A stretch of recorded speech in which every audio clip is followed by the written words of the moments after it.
Hello दोस्तों, मैं किफन स्वागत करता हूं आपका इस वीडियो में। आज की इस वीडियो में हम जानने वाले हैं कि यूपी पुलिस जो एग्जाम कराया जा रहा है उसमें जो है बच्चों को क्या क्या प्रॉब्लम्स आ रही है, कितने क्वेश्चन अटेम्प्ट कर पा रहे हैं बच्चे और कट ऑफ कितना जा रहा है।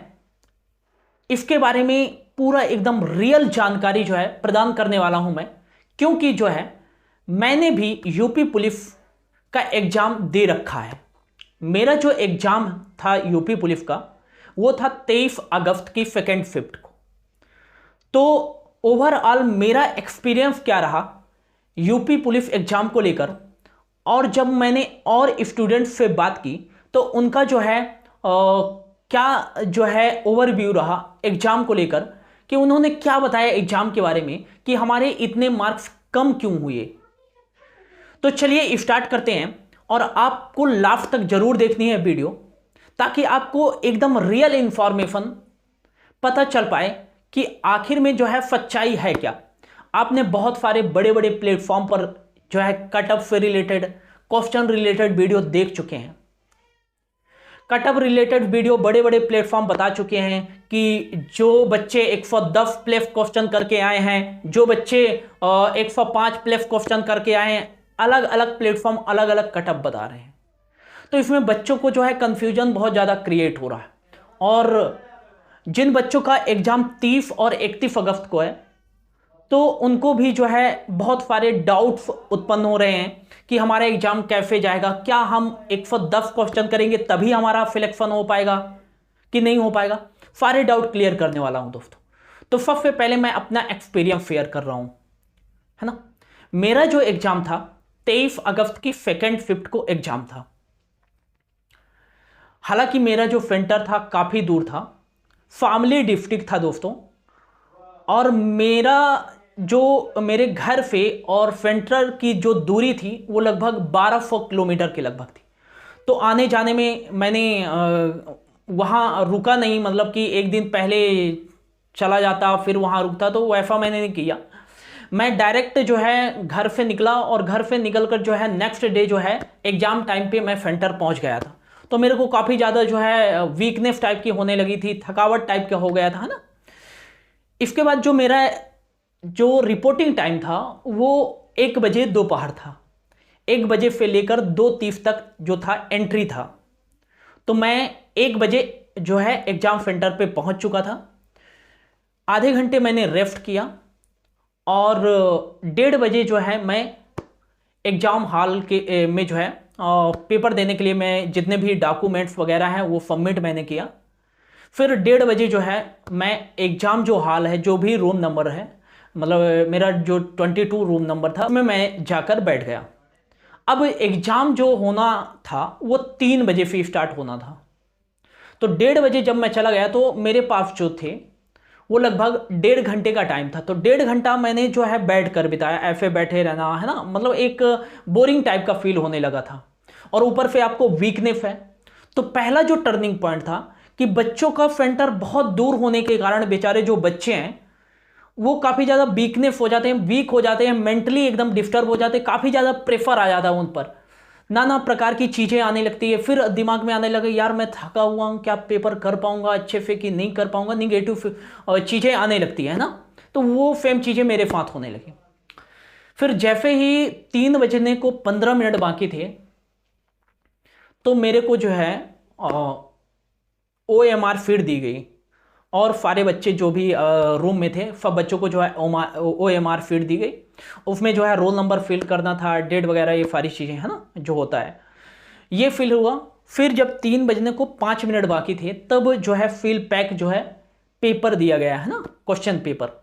तो क्वेश्चन पेपर तो उसमें जैसे बोला जाता है कि आपको पहले जो है क्वेश्चन पेपर पूरा जो है क्या करना है, रीड करना है, कोई मिस प्रिंटिंग तो नहीं है, ये सारी चीज़ें करना है ना। तो जैसे ही 3 बज गए पेपर खोला गया, पेपर को हमने रीड किया, जैसे ही मिस प्रिंट वगैरह क्वेश्चन तो नहीं है, कैसे क्वेश्चन है ना। इसमें 10 मिनट चले गए। 2 घंटे का पेपर होता है जिसमें आपको 150 क्वेश्चन करने होते हैं, और वो भी आपको जो है इंक के द्वारा, पेन के द्वारा जो है गोला लगाना पड़ता है ना। 150 क्वेश्चन 10 मिनट आपके पढ़ने में चले गए, बचे आपके पास 1 घंटे 50 मिनट। 10 मिनट जो है आपके वो सिग्नेचर वगैरह कराते हैं, क्या क्या चीज़ें और भी सारी चीज़ें बताने कुछ लगते हैं, है ना, तो उसमें चले जाते हैं। बचे आपके पास 1 घंटे 40 मिनट। अब 1 घंटे 40 मिनट में जो है आपको 150 क्वेश्चन करना है ना। तो मेरा क्या एक्सपीरियंस रहा, तो मेरे जो सेकेंड शिफ्ट वाली 23 अगस्त का एग्जाम हुआ था उसमें आप लोग देखे होंगे, तो सबसे पहले मेरे पेपर में जो है रीजनिंग वाले क्वेश्चन आए। तो मैंने जीके के क्वेश्चन नहीं किया पहले, ना तो हिंदी के क्वेश्चन किया और ना ही मैथ के किया। जैसे जैसे रीजनिंग के, हालांकि मिक्स नहीं था, एक आध दो क्वेश्चन मिक्स थे, मतलब हालांकि सारे जो सब्जेक्ट वाइज थे वो एक ही तरफ क्वेश्चन दिए गए थे। तो पहले मेरे में रीजनिंग वाले क्वेश्चन आए, तो मैं रीजनिंग वाले क्वेश्चन सॉल्व करना शुरू कर दिया। क्वेश्चन ठीक थे, ना तो ज़्यादा मॉडरेट थे, इजी थे। रीजनिंग की बात करूं तो ये वाले क्वेश्चन जो है इजी थे। मैं करता गया लगभग मेरे को जो है 40 मिनट जो है लगभग रीजनिंग वाले क्वेश्चन में लग गए। 40 मिनट से ज़्यादा ही लगे होंगे। रीजनिंग वाले क्वेश्चन हो गए तो फिर मैं आया मैथ के जो क्वेश्चन मेरे से बन रहे थे उनको मैंने किया। फिर मैं आया जीके में, फिर आया मैं हिंदी में। जब मैंने लगभग जो है 100 से 105 क्वेश्चन में जो है कर लिया था और मेरे पास जो टाइम बचा हुआ था वो बचा हुआ था ओनली 10 मिनट। और मेरे पास जो क्वेश्चन बचे थे, नंबर ऑफ क्वेश्चन जो करने को बचे थे वो बचे थे लगभग, जो बचे थे क्वेश्चन वो बचे थे 40 से 45 क्वेश्चन बचे थे। 45 क्वेश्चन के लगभग 105 लगभग मैंने कर लिया था, मोटे तौर पर 45 क्वेश्चन बचे थे और मेरे पास थे 10 मिनट। तो काफ़ी ज़्यादा टाइम मैंने जो है, थोड़ा मैथ के कैलकुलेटिव क्वेश्चन आ गए थे तो उनको करने में मैंने थोड़ा टाइम दे दिया, फिर भी मेरे आंसर नहीं आ रहे थे, है ना, जो है रियलिटी बता रहा हूँ दोस्तों। तो जब 10 मिनट बचे मेरे पास तो मेरे को एक जो है प्रेफर फॉर फीलिंग होने लगी, यार 10 मिनट बचे हैं मेरे को, इतने सारे क्वेश्चन मैं कैसे कर पाऊंगा।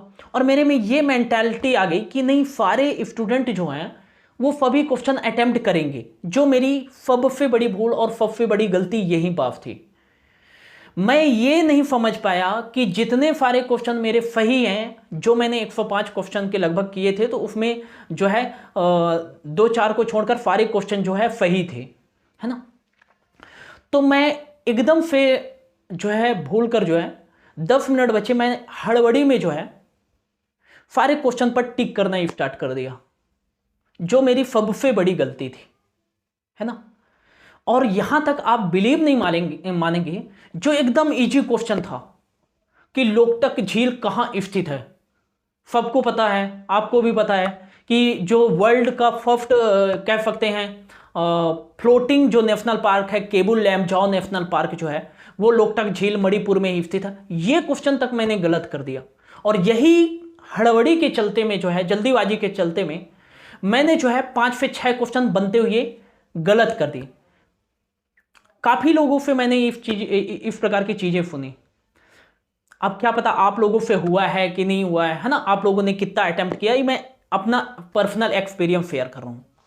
तो लगभग जो है मैंने 145 के लगभग क्वेश्चन अटेम्प्ट किए, उसमें से जो है 105 के बाद जितने भी सारे 10 मिनट में मैंने क्वेश्चन किए सब गलत। तो पहली चीज आपको गलती नहीं करनी है, पहले तो क्वेश्चन को आपको एकदम अच्छे से अटेम्प्ट करना है। जो लोग बता रहे हैं ना क्वेश्चन बहुत हार्ड आ रहा है, बहुत ऐसा आ रहा है, वैसा आ रहा है, बिल्कुल दोस्तों क्वेश्चन बहुत अच्छा आ रहा है, लेवल बहुत अच्छा रखा है उन्होंने। पहले जो लेवल था वो थोड़ा इजी लग रहा था मेरे को, इससे पहले वाला जो पेपर हुआ था, लेकिन ये पेपर जो हो रहा बहुत अच्छा पेपर हो रहा, लेवल 1 नंबर का रखा है उन्होंने, बहुत अच्छा लेवल रखा है, यूपी पुलिस के अकॉर्डिंग ही रखा है उन्होंने। लेकिन बफरते आपको क्वेश्चन जो है थोड़ा टाइम देना पड़ेगा, आपको अच्छे से करना पड़ेगा। आप लोगों को पूरा क्वेश्चन नहीं करना है, आप लोगों से जितना क्वेश्चन आए, जैसे 100 क्वेश्चन आ रहे हैं बस 100 क्वेश्चन, 101वां क्वेश्चन मत छू। इससे क्या फायदा मिलेगा, आपके जितने क्वेश्चन राइट रहेंगे ना उतना ज्यादा आपका नेगेटिव मार्किंग में फायदा मिलेगा। जितने क्वेश्चन आपसे आ रहे हैं दोस्तों उतने ही क्वेश्चन अटेम्प्ट कीजिए। बिल्कुल ये गलती ना कीजिए कि 10 मिनट या आधा घंटा टाइम बचा हुआ है तो मेरे से जो क्वेश्चन नहीं आ रहे हैं मैं लगा देता हूं क्वेश्चन, शायद कुछ भी सही हो जाए। तो बिल्कुल ये गलती ना कीजिए। और ये गलती बहुत ज्यादा स्टूडेंट, मैंने खुद किया है ये गलती, और बाद में मेरे को ये पछतावा भी हुआ कि काश मैंने ये चीजें ना की होती।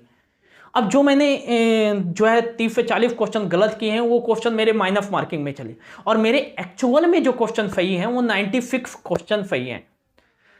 96 दोस्तों, कहा जाए तो 192 के आसपास जो है मेरे मार्क्स आ रहे हैं, उसमें भी माइनस मार्किंग में और सारे क्वेश्चन जो है जितना भी है कट जाएगा। तो मैं चाहता हूं कि आप ये गलती ना करें, जितना क्वेश्चन आपसे आ रहा है उतना क्वेश्चन ही करें, भले टाइम आपका जो है बेस्ट चला जाए। 100 क्वेश्चन आ रहे हैं तो 100 क्वेश्चन ही करें, बिल्कुल भी गलत क्वेश्चन ना करिए। और एग्जाम में कम नंबर आने का जो है क्या रीजन है बच्चों का, तो देखो जितने भी सारे बड़े बड़े प्लेटफॉर्म हैं उन्होंने जो मॉक टेस्ट उन्होंने रखा है या तैयारी करवाई है वो पिछले एग्जाम को देखकर करवाया है। और पिछले एग्जाम में दोस्तों डिसीजन मेकिंग से रिलेटेड क्वेश्चन भर भर के पूछे गए थे, मानसिक अभिरुचि से रिलेटेड क्वेश्चन, जो गद्यांश पद्यांश के क्वेश्चन हिंदी में आते हैं, जिनमें आपको एक जो है गद्यांश टाइप का दे दिया जाता है और उसमें आपको 4 से 5 क्वेश्चन दे दिए जाते हैं। उस तरीके के 2-3 पिछले चक्कर में पूछे थे, इस चक्कर एक ही पूछा गया था मेरे 5th में। तो उन्होंने जो है प्रीवियस ईयर जो है एग्जाम को देकर उन्होंने तैयारी करवाया, मॉक टेस्ट भी उसी तरीके से रखा। तो डिसीजन मेकिंग वाले जो क्वेश्चन है एक भी देखने को नहीं मिले इस बार। और जो बच्चों ने प्रिपेयर किया कि डिसीजन मेकिंग जो इजी क्वेश्चन थे, गद्यांश पद्यांश वाले क्वेश्चन थे, और भी जो मैथ से रिलेटेड इजी क्वेश्चन थे, नंबर सिस्टम के बहुत सारे क्वेश्चन आ जाते थे, वो क्वेश्चन इस बार देखने को नहीं मिले। तो पहला जो रीजन है, ये रीजन है बच्चों के कम मार्क्स आने के। मॉक टेस्ट में जिन बच्चों के 230 240 आ रहे थे दोस्तों, वो 190 में आकर रुक गए हैं, 200 में आकर रुक गए हैं। ये जो बड़े बड़े प्लेटफॉर्म बता रहे हैं ना, बस ये बता रहे हैं, जो एक्चुअल में एग्जाम दिया है ना, उन बच्चों से जाकर आप पूछिएगा कि एक्चुअल में उन्होंने कितना मार्क्स किया है और क्या क्या गलतियां की है उन्होंने। तो जिन भी बच्चों का 30 या 31 अगस्त को पेपर है, तो वो बिल्कुल भी ना घबराएं। मेरी सभी लोगों से यही गुजारिश है कि प्लीज आप लोग जो है उतने ही क्वेश्चन अटेम्प्ट करें जितने बन रहे हैं आपसे, बिल्कुल इसका फायदा आपको मिलने वाला है, ठीक ना। तो बात कर लेते हैं जो है कम मार्क्स आने के बच्चों के और कारण क्या हैं। तो पहला कारण हो गया वे क्वेश्चन का ना आना जो कोचिंग प्लेटफॉर्म के द्वारा जो है बताए गए। दूसरा जो रीजन है, बच्चों के इतने दूर दूर सेंटर दिए गए। जैसे मेरा फैमिली में था, फैमिली जो है, आप जिन बच्चों का रहा होगा सेंटर, उनसे पूछिएगा क्या क्या दिक्कतें आती है। मैं पहली बार, मेरे को अब फैमिली जाना है आपको, तो पानीपत के बॉर्डर में भले पड़ता है, लेकिन पानीपत से कोई ट्रेन ही नहीं जा रही है, केवल आपको फैमिली जाना है तो दिल्ली से ही ट्रेन मिलने वाली है। तो दिल्ली तो जो है मैंने पहली बार ट्रेवल किया, तो मेरे को आइडिया नहीं था कि मेट्रो ट्रेन वगैरह कहाँ से मिलनी है ना, हालांकि अब तो पता हो गया है ना। तो जब मैंने पहली बार गया तो शहडोल डिस्ट्रिक्ट एमपी में पड़ता है मेरा होम टाउन, तो शहडोल से मैंने जो है ट्रेन ली, ट्रेन से जो है सुबह मैंने दिल्ली पहुंचा। मेरा एग्ज़ाम जो है 23 को ही था और 23 को ही मैं दिल्ली पहुंचा। अब मेरे को आइडिया नहीं था, मेरे को 12 से 1 बजे के बीच फैमिली पहुंचना था। तो मेरे को जो ट्रेन जो उतारी थी वो निजामुद्दीन रेलवे स्टेशन पर उतारी, वहाँ से कोई ट्रेन ही नहीं। मेट्रो का तो मेट्रो से ज़्यादा तो वो काफ़ी ज़्यादा टाइम ले ली थी। तब तक में तो मेरा जो लास्ट ट्रेन थी फैमिली के लिए वो 10 बजे थी, तब तक में तो ट्रेन ही चली जाती। फिर मैं गया ऑटो वाले के पास या रिक्शा वाले के पास गया, तो उन लोगों ने भी ना कर दिया। फिर मैं गया और दूर जो है स्टेशन पूछते पूछते ऐसे, फिर सिटी बस में, तो नारौल व्यक्ति से पूछे सिटी बस में जाना है तो 1 से 1.5 घंटा लग जाएंगे, मेरे पास आधे घंटे का टाइम था। तो एक ऑटो वाले मिले, उनका थैंक यू करना चाहता हूँ मैं, कि उन्होंने जो है 250 रुपये लिया। फिर आधे घंटे में बोला कि बेटा मैं तुमको पहुँचा दूंगा, छोड़ दूंगा। तो मेरे को निजामुद्दीन से दिल्ली ओल्ड जंक्शन जाना पड़ा। यदि आपको फैमिली जाना है तो आपको फैमिली के लिए ट्रेन जो मिलनी है वो दिल्ली ओल्ड जंक्शन से ही मिलेगी ट्रेन आपको, है ना। ये आप याद रखना, जिनका 30 और 31 तारीख को एग्जाम है तो वो ध्यान रखना, जिनका फैमिली सेंट्रल है तो आपको फैमिली के लिए यदि जाना है तो ट्रेन जो आपको मिलने वाली है वो दिल्ली ओल्ड जंक्शन से ही मिलेगी ना। ये चीज़ें भी आपको याद रखना है। तो फिर मैं एग्जाम हॉल में पहुंच गया, तो ये बहुत ज़्यादा वीकनेस हो गई थी, प्रेफर हो गया था, जिसका इफेक्ट मेरे एग्जाम पर भी पड़ा, है ना। तो ये सारी चीज़ें थी यार। और जिन बच्चों से मैंने बात की तो सेम गलती उन्होंने भी की, 30 से 35 क्वेश्चन उन्होंने भी गलत कर दिया। जल्दीबाजी। उन्होंने भी बताया, जो मेरे पीछे बच्चे थे उन्होंने भी बताया कि यार ये क्वेश्चन मेरे फिर 2-3 क्वेश्चन ऐसे थे कि जो बन रहे थे वो भी गलत हो गए। तो ऐसा नहीं है कि आपके ही क्वेश्चन गलत हो रहे हैं, सभी के क्वेश्चन गलत हो रहे हैं। और सभी बच्चे चाह रहे हैं कि क्या रहता है कि उस बार जो बच्चे थे तो कम नंबर मतलब ज़्यादा मार्क्स आए थे क्योंकि पेपर इजी था। अब बच्चे जो है हड़बड़ी में बोल रहे हैं कि यार मेरे मार्क्स क्यों इतने कम आ रहे हैं एग्जाम, उसके चलते वो ज़्यादा क्वेश्चन नंबर आप क्वेश्चन ज़्यादा टिक कर देते हैं, जिसके कारण उनका माइनस मार्किंग जब होगा तो जो है नंबर बहुत ज़्यादा घट जाएंगे। तो आप लोगों को ये गलती बिल्कुल नहीं करनी है जिनका एग्जाम 30 और 31 तारीख को। और बिल्कुल भी ना घबराएं, एग्जाम बहुत अच्छा आ रहा है, दूसरों को बहकावे में नहीं आए। यदि आप जो है 100 क्वेश्चन या 95 पे 100 क्वेश्चन जो है मतलब कि आपके जो मार्क्स जो है वो 180 से 190 या 195 के बीच में आ रहे हैं, 180 से 195 के बीच में यदि आपके मार्क्स आ रहे हैं तो बिल्कुल आप सेफ जोन में हैं, जहां तक मेरा मानना है। हालांकि एग्जैक्टली तो मैं नहीं बता सकता, लेकिन जितने लोगों से मैंने बात की और अपना पर्सनल एक्सपीरियंस जो रहा उसके अकॉर्डिंग बता रहा हूं कि 180 से 195 के बीच में यदि आप स्कोर कर रहे हैं तो बिल्कुल आप सेफ जोन में हैं। दूसरे के बहकावों में मत आइए प्लीज, और आप एकदम फ्री माइंड होकर बिल्कुल स्ट्रेस फ्री होकर जो है आप एग्जाम देने जाइए। बिल्कुल आपका सिलेक्शन होना है क्योंकि आपने मेहनत की है ना। और यही सारी चीज़ें बतानी थी आपको। और कटअप भी यही जाना है फिजिकल के लिए कि 180 से 195 के बीच में जाएगा। और FTFC वालों का तो आप कर लीजिएगा, मैं जनरल का बता रहा हूँ मोटे तौर पर, ठीक है ना। और जिन लोगों का एग्ज़ाम है उनको ऑल द बेस्ट, बिल्कुल घबराना नहीं है। एग्ज़ाम बिल्कुल जो है अच्छे माइंड से एकदम जो है ठंडे दिमाग से दीजिए। और ज़्यादातर मैं कहना चाहूँगा कि यदि आपका एग्ज़ाम जैसे 30 तारीख को है तो वो एग्ज़ाम सेंटर जो सिटी है वो 29 तारीख को ही पहुँच जाएं। एक दिन बढ़िया कोई रूम ले लें, बढ़िया रिलैक्स होकर आप आराम करिए ताकि आपका जो स्ट्रेस है, माइंड जो है वो एकदम फ्रेशनेस हो जाए, मतलब फ्रेश हो जाए। तो आपको क्या है ना, रिकॉल जो भी चीज़ें आपको रिकॉल करनी है वो जल्दी रिकॉल हो जाएंगी, है ना। तो मैंने जो गलती की कि नंबर ऑफ क्वेश्चन, मैंने ये टाइम कम था, नंबर ऑफ क्वेश्चन ज़्यादा अटेम्प्ट कर दिए जो मुझे नहीं करना चाहिए, ये पहली गलती थी। दूसरी चीज़ें, आपको क्वेश्चन ध्यान से पढ़ना है। पहले क्वेश्चन, अब जो क्वेश्चन पूछ रहे हैं ना थोड़ा माइंडेड क्वेश्चन पूछ रहे हैं। जैसे कुछ क्वेश्चन पूछे तो आपको यदि क्वेश्चन अच्छे से पढ़ना है, और यदि वो क्वेश्चन समझ में नहीं आता ना तो जो भी ऑप्शन का जो आंसर है ज़्यादा बड़ा होगा ना उसी पे आपको टिक कर देना है। मैंने देखा है मेरे में जो क्वेश्चन पूछे गए थे तो जो ऑप्शन ज़्यादा बड़े थे, है ना, वो ऑप्शन देखा तो राइट हैं ज़्यादातर, है ना। तो आपको जब कुछ भी समझ में ना आए तो जो क्वेश्चन है आपको समझ में नहीं आ रहा है, जिसका आंसर जो है ऑप्शन में ज़्यादा बड़ा है, तो उस पर आप टिक करके चले आओ यदि आपको रिस्क लेना है तो, ठीक है ना। बाकी तो अब मैं यही कहूँगा कि आपसे जितने क्वेश्चन आते हैं उतना ही करो, ठीक है ना। तो यही सारी चीज़ें बातें करना था दोस्तों। आप बिल्कुल कर सकते हैं सारी चीज़ें, दूसरों के बहकावे में बिल्कुल भी हार्ड पेपर नहीं आ रहा है, बहुत अच्छा आपके लेवल का ही पेपर आ रहा है। और आपके देखो, हार्ड वो होता है जो बच्चे पढ़े नहीं होते हैं, आप लोगों ने तो पढ़ा हुआ है सारी चीज़ें। तो हाँ, डिसीजन मेकिंग वाले क्वेश्चन नहीं आ रहे हैं तो रीजनिंग के क्वेश्चन तो उसमें दे रहा ना।